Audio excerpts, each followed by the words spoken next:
In this podcast episode, we want to introduce you to our BCEN friend Joe Blansfield. Come along as Michael Dexter and Holly Briggs talk with Joe about his career in all things trauma related, from the stretcher side to deployment, advanced practice to giving back, and everything in between. This episode is called Navigating and Challenging the Trauma Landscape.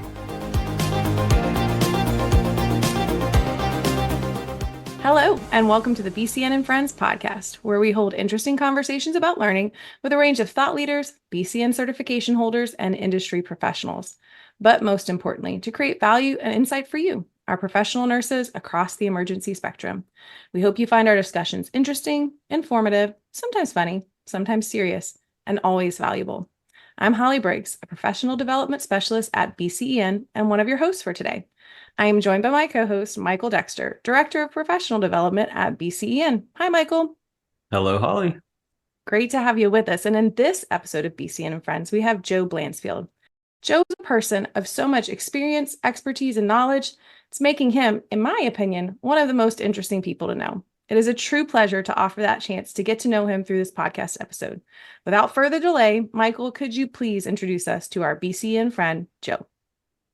Yeah, I would be happy to. Joe Blansfield is a board-certified adult nurse practitioner with over 5 decades of experience in emergency and trauma.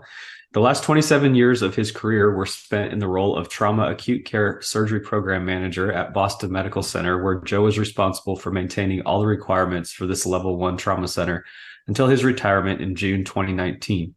Joe also served 26 years of active military service in the U.S. Army Reserves, retiring as a colonel from the Army Nurse Corp, also earning a Bronze Star and Legion of Merit. Joe has volunteered for BCEN through the Trauma Certified Registered Nurse Exam Construction Review Committee and worked on revisions of trauma materials for the Emergency Nurses Association, as well as has been a speaker and published author on many clinical topics. He has been recognized for his excellence through various national awards, as his dedication to nursing seems to know no bounds. Joe, welcome to the BCEN and Friends podcast. It's a pleasure to have you with us today. Thanks, guys. Happy to be here. Yeah, we're happy to have you. And my first time hearing you speak was at an emergency nursing conference where you talked about, would somebody have died today had the medical technology been around when they were assassinated? You've talked about a lot of stuff, and we'll get into some of that, but it's really neat to meet you in person. It's really neat to have been working alongside you for a while now through your roles at BCEN. But before we dive into any of that stuff, tell us a little bit about why you became a nurse, a little bit about your military service, which thank you again for that, and how you transitioned from military and healthcare and then a trauma consultant nurse practitioner. Well, a long story, but I'll try to give you the Reader's Digest version. So I originally was going to college to be a teacher, and my high school job, I worked with a pharmacist, and I was a short order cook in one of those sort of fountain bars. And he planted the seed. He said, you seem like a smart kid. You should consider nursing. You have a lot more latitude and a lot more opportunity, and sort of piqued my curiosity, because I was always fascinated by the human body, how it works, and equally more important, what happens when it doesn't work. So I transferred, and this was in the 70s, and I went into the School of Nursing at University of Connecticut, and loved it. And when I graduated, I got a job at the University of Connecticut Health Center in the surgery ward. And back then, the surgery ward was general surgery, thoracic surgery, oncology surgery, orthopedic surgery, ENT, OMFS, plastics, you name this type of surgical case, and they were all there. So it was really quite challenging. Did that for a year, worked for a year in the ICU, and then I went off to Boston University to take my master's degree, and things were looking good. I really was enjoying myself, and I had my first sort of speed bump, because when I finished graduate school, I went into administration and became a nurse manager, and that was not a good fit for me at that point in my career, and so I really wanted to get back to that clinical. So I put my master's degree in my back pocket, went across the street to the Boston City Hospital emergency room, and took a job as a staff nurse there, and absolutely fell in love with it. So the City Hospital and I became best friends. I stayed at the city hospital. It became Boston Medical Center years later. And I was there for 40 years, moving up from staff nurse, charge nurse, educator, clinical nurse specialist, nurse practitioner, manager, and trauma program manager. So that's the sort of Reader's Digest version, but it all started sort of at a conversation in an apothecary. So where did you have time to fit military service into all of this? Oh yeah. So thanks for bringing that up. They were not sequential. They were simultaneous. So sort of in the 80s, my dad, was a World War II vet and was one of those, he was a combat engineer, one of those guys that, walked across Europe, and I was always fascinated by his career and some of my uncles. So, there was the old saying, if you could be an emergency nurse at the city hospital, you could be an emergency nurse anywhere. And I sort of took pride in my career. And so I says, well, if I could be an emergency nurse at city hospital, can I be an emergency nurse in the Army, where it's a much more austere environment with a longer lifeline? And so I wanted to see if I could swim in a bigger pond. So I raised my right hand, became a second lieutenant in the Army Nurse Corps, and again, kept my nose clean, did all the right things, took all the right schools, and took all the right leadership opportunities, and had a couple of deployments, saw all sorts of crazy places around the world, and it was probably one of the more gratifying things. Like my year in Iraq was probably the highlight of my personal and professional career. Taking wounded sons and daughters from our communities through the front door and sending them out the back door and sending them home was really very gratifying and inspiring. Well, wow. Thank you. And I'm glad Michael circled back so that we could hear that. And also just, not only the impact that you made, but the impact that was made upon you from the time that you took to serve. And thank you again. We appreciate that. Just as a citizen of this great country, I appreciate men and women like you who step up to do those very, very hard roles, but very much needed. So you have also had a very extensive career of volunteerism and lots of roles related to trauma care and advocacy. Michael mentioned the TCRN, ECRC, multiple education committees with the Society of Trauma Nurses and the Emergency Nurses Association. It's very clear that you find value in acts of service to this profession of nursing. So what is your why? Well, I'm a simple guy, and and I realized early on that if you're going to stay at it, if this is a career or a vocation that you truly enjoy, basically it comes down to two choices. You can accept the status quo and be, I don't mean to sound disparaging, but you could be sort of like the lunch pail worker, that shows up, puts in their hours, and goes home and is working to pay off the pool, or get the second car, or the that sort of stuff, and you do your shift, then you leave. Or you could have another choice where you can really try to get involved and try to make things better. And I was very frustrated with some of the things I did and saw and worked with, and so I decided to try to make things better by getting involved. And getting involved means getting active and getting and volunteering for things. And it reminds me of one of my favorite quotes. It's a little crude, so please forgive me.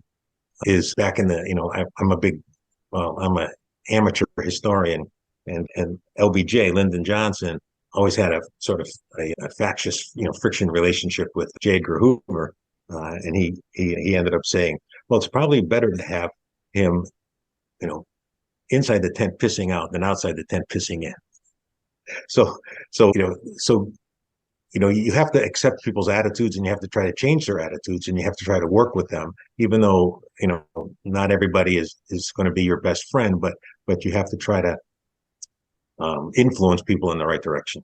And so again, like I said, just trying to stay involved and trying to stay engaged and try to work with people to try to make things better.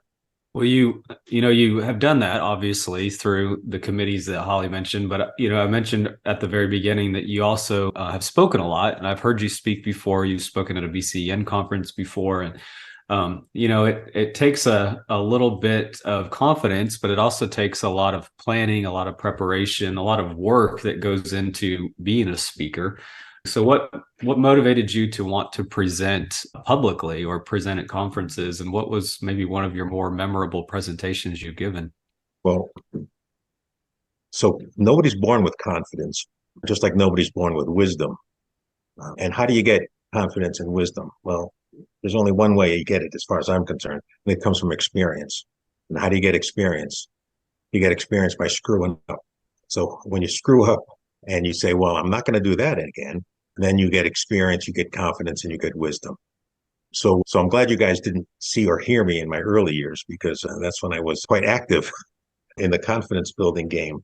But so how do you prepare for a talk, or how do first of all, you have to have a novel idea. You have to write an abstract. You have to get somebody to accept it, and then you build it, much like we're doing for BCEN. And you would say, well, I'm standing in front of a large crowd. Why are these people here? And you look into the audience, and some of them you see are people that you've looked up to, people that are your mentors, and people that are leaders in your profession. And it's a little humbling, to look out into the audience and see that type of a crowd, as well as some of the newer nurses. So why are these people here? Are they here to check me out, or actually are they here because they think I have something to say? And so so you have to put that upon yourself, to try to say something that is both entertaining and educational and useful for both the newer nurses, as well as for for people that have been around the block a few times. So that's sort of my confidence answer. And as far as a memorable experience, it's a unique one, and it involves a bit of a wardrobe malfunction. There was a time years ago, I had come home from a year in Iraq, and I submitted an abstract to the International Collaboration of Orthopedic Nurses, who were having their international meeting in Dublin, Ireland. Now, my wife and I had been to Dublin before, and we wanted to go back, and so I used this as an opportunity to turn some holiday into some fun. So they accepted my abstract, and I gave it something like orthopedic lessons learned from combat trauma, or lots of amputations, and lots of vascular injuries and all that stuff. So I hemmed and hawed about whether to wear the uniform, and I decided to bring the uniform because it was military nursing related, and I had just recently redeployed. So we're on holiday, in Dublin, and the venue was at some hotel at the airport.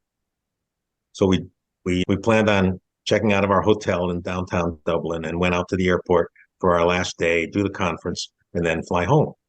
So we're at the airport hotel, and I'm unpacking, and I realized I didn't have my black shoes.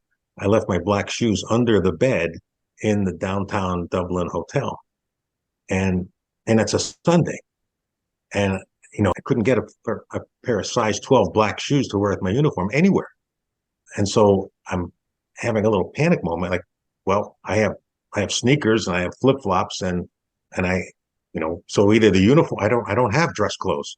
That was the best suit I owned, and that was the only suit I brought with me. So I called the hotel, explained my predicament. I was in room 201 or whatever it was. Would you take the black shoes from under the bed?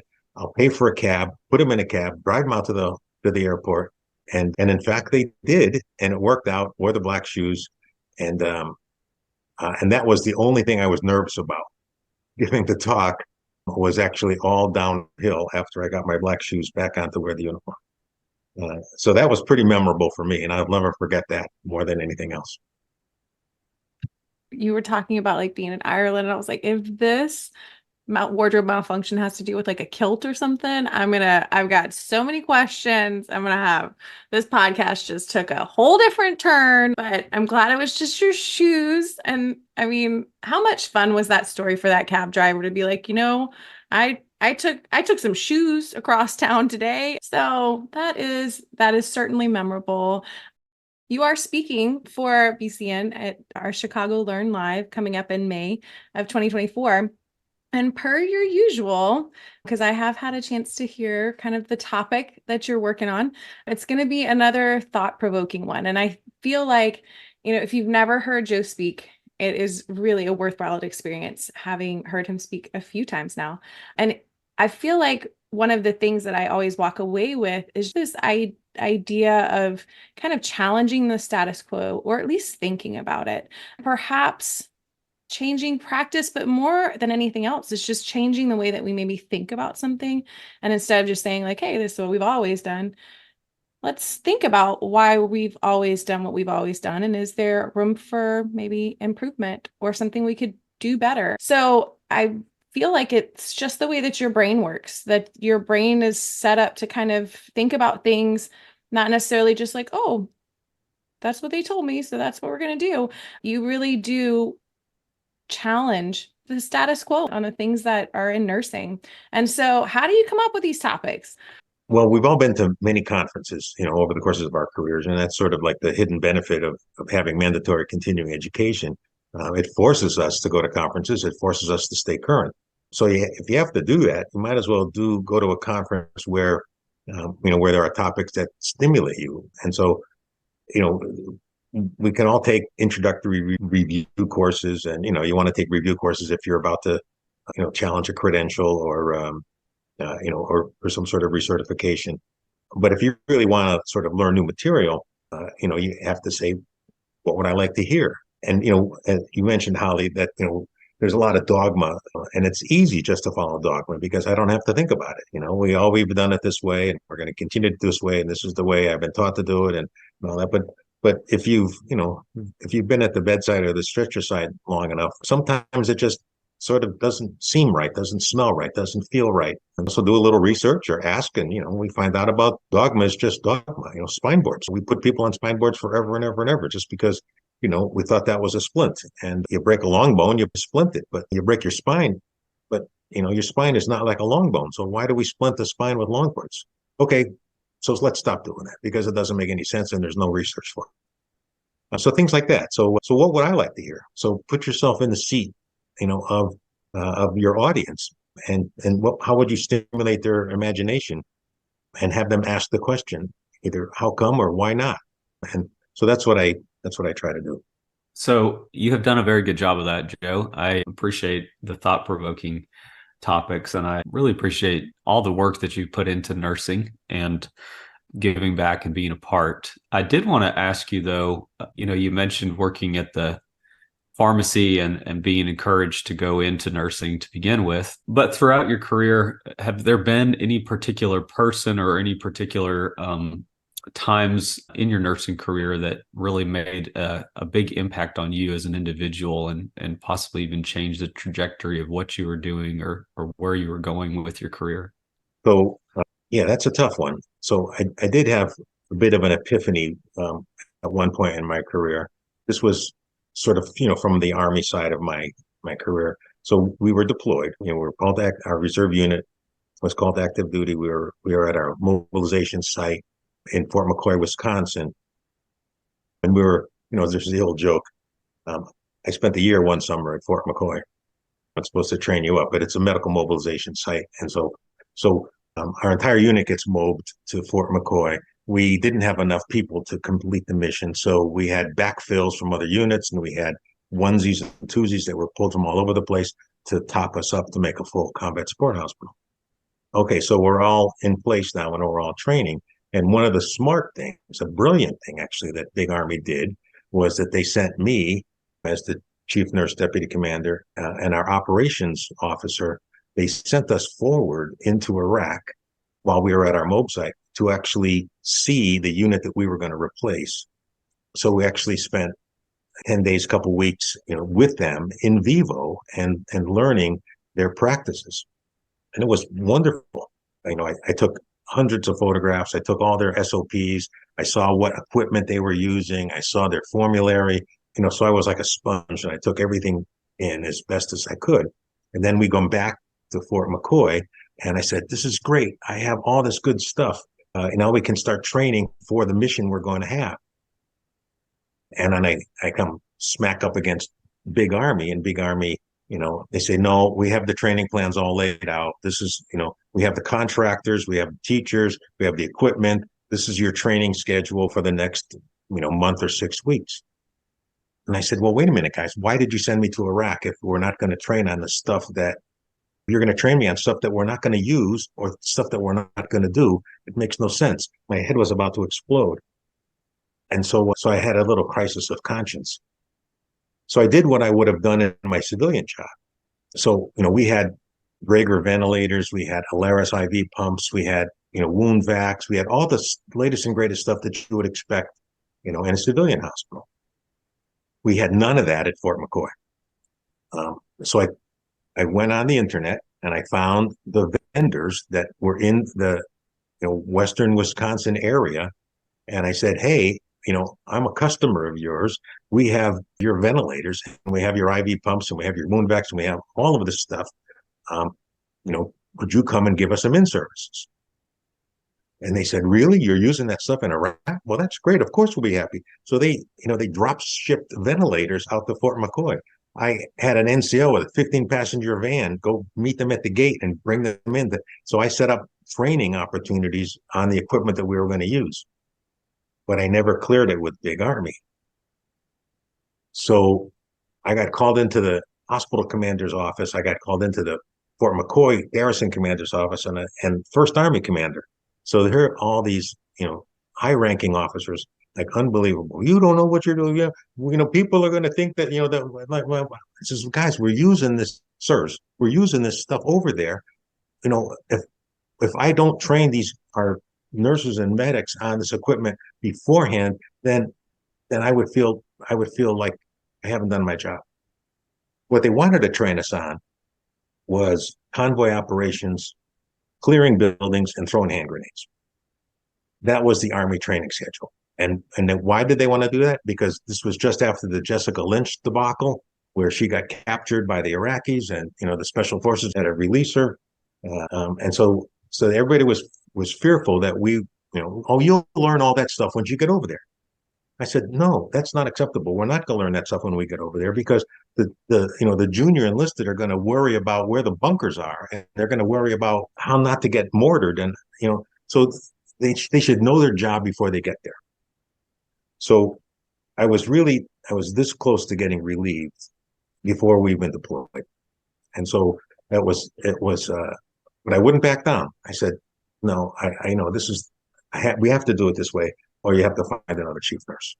And they didn't give it to him as an ultimatum like that, but it basically was, we've already committed ourselves. We have to see this training through in good conscience. I'm not going to send this team into harm's way to take care of America's sons and daughters unprepared. And so they all walked off in a huff, and they left me alone, and we did finish our training. But I had to sign all sorts of statements that we're disavowing any relationship with, the Army doesn't have, where this is not an endorsement. So I signed all of that stuff just to make them happy. Okay, so then fast forward to, we're in Iraq, we're about, I don't know, maybe 9 months out of our year, and I got a call that they want me and the ops officer to go back to Fort McCoy. So they reversed gears. Instead of sending a leadership team forward to see what they're doing, they're sending the leadership team rearward to help train up the unit that's going to replace us. And I said, oh, I'd be delighted. So we fly back from Iraq into Fort McCoy for a week or two, to help them bring all of the stuff that we would help them train. And guess what? They have a vendor fair. They have a vendor fair with all of the equipment that we're using over there. Now they have it in place.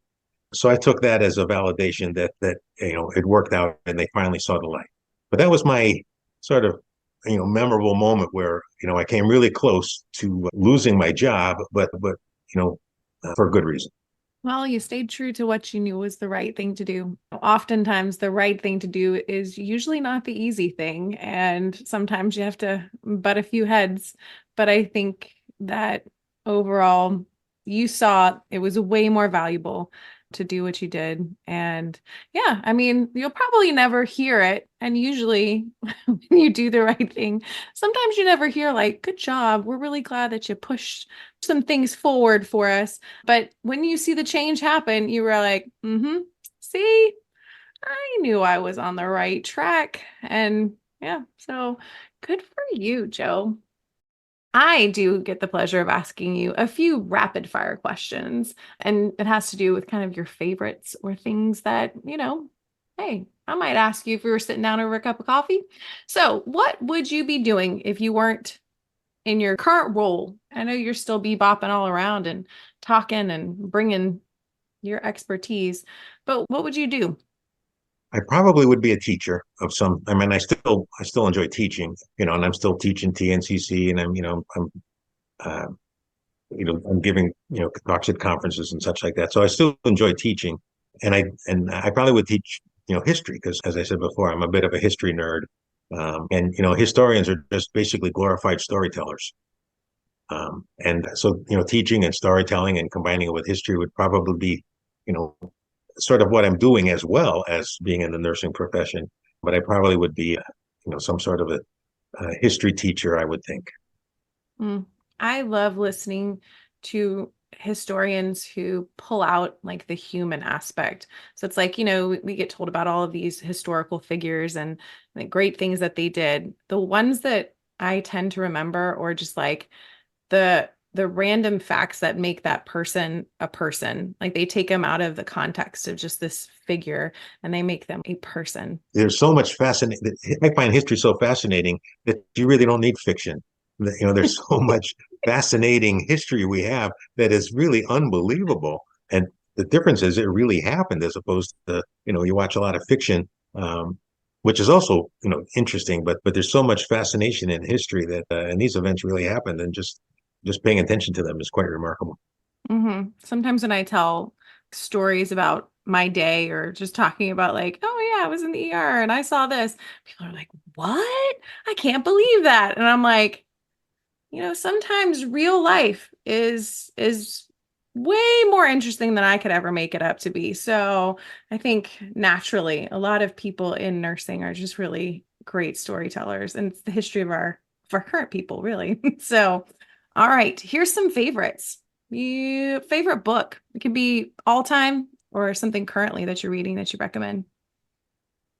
Well, I've read everything by Elmore Leonard. I really like Elmore Leonard, and he's written many, many types of things. He's sort of a detective action adventure writer. Um, if you've seen or heard of Justified with Raylan Givens, so he's the author of that character, but he's done that and so much more. His prose is so compact and so precise and so descriptive. It's just a treat to read his prose and the way he constructs language. So I like anything by Elmore Leonard. When I was a youngster, I also liked Hunter S. Thompson, Fear and Loathing in Las Vegas, and The Great Shark Hunt. Another sort of the way he uses language, he calls it gonzo journalism. And I had a lot of fun reading Hunter Thompson. So those are my favorites. Awesome. All right. Favorite movie or TV show?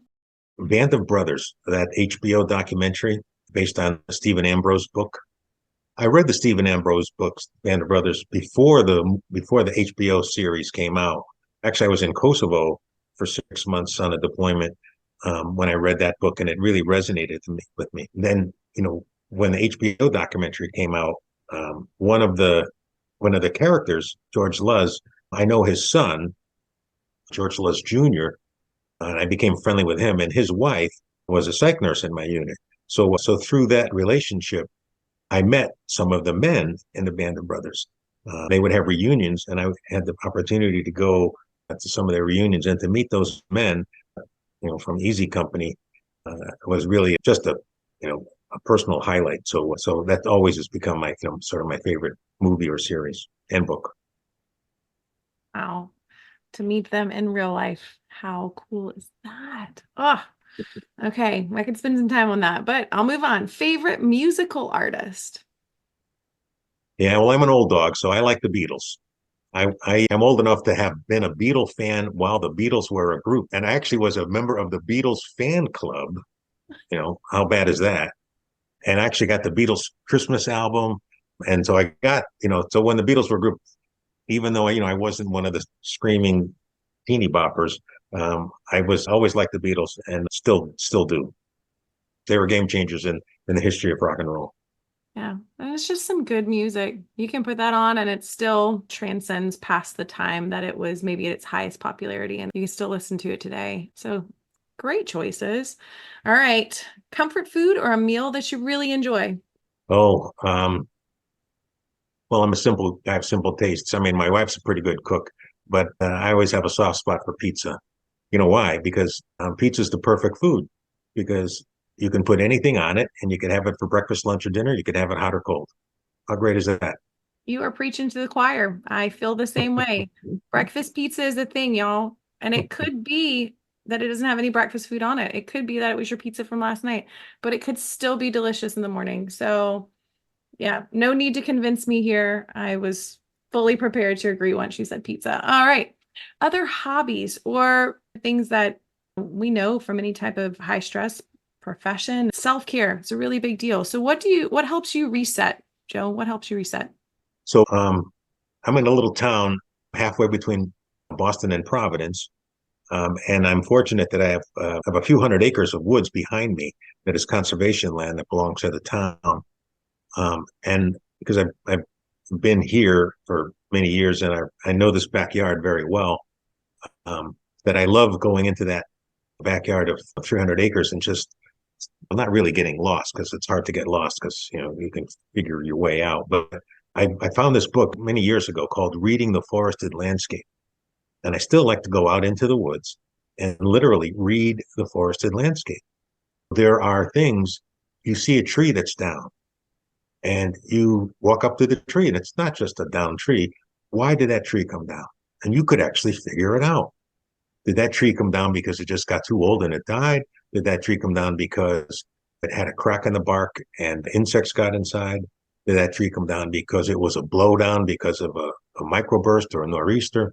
So you could actually figure it out by reading the forested landscape. There's hills and valleys, there's rock formations, there's geological esters. In this region of the country, the ice age receded about 15,000 years ago and left, all sorts of ravines and lakes and boulder fields, and all of that is just there for thousands of years. And all you need to do is know how to read it. And so that's how I like to go out into the woods, and especially because I'm sort of a natural born teacher, bring people with me and show them this was a blowdown. And why was this a blowdown? Because there's you could see where the root ball was left and you could see where the cradle of the dirt that came out of it was left. And you could see, a rise in the terrain next to it. So like sort of deciphering various things in the woods is really cool, and especially good to do it to some youngsters. Take a middle school class out into a hike into the woods and turn their eyes on things that they would never have imagined that they see before or have walked past 100 times and never really noticed. It's almost like teaching them a new language, and then once you see it, you can't never see it again. You'll see it when you walk into the woods again. So that's really cool. I wrote down the name of that book. Actually, my husband would really enjoy it. And, I might get some little tidbits too. Okay. If our audience would like to follow you online, what social media could they find you on? I do have a LinkedIn and a Facebook account, but I'm not terribly active on it. And some of the stuff I might post on Facebook is pretty schmaltzy, but nonetheless, it's there. Awesome. Well, thank you so much for that, Joe. Joe, thank you for just meeting with us today and talking and for allowing us to get to know you a little bit more. As I mentioned before, we know you through your work with BCEN. We know you through speaking at conferences and stuff, but getting to hear some of the stories, getting to hear how you stood up for the people under your command with the medical education they needed and all of the things that you've done in your career. It's just been impressive to hear, but really an honor to be able to sit down and talk with you today. So thank you for joining us today. My pleasure. Thank you.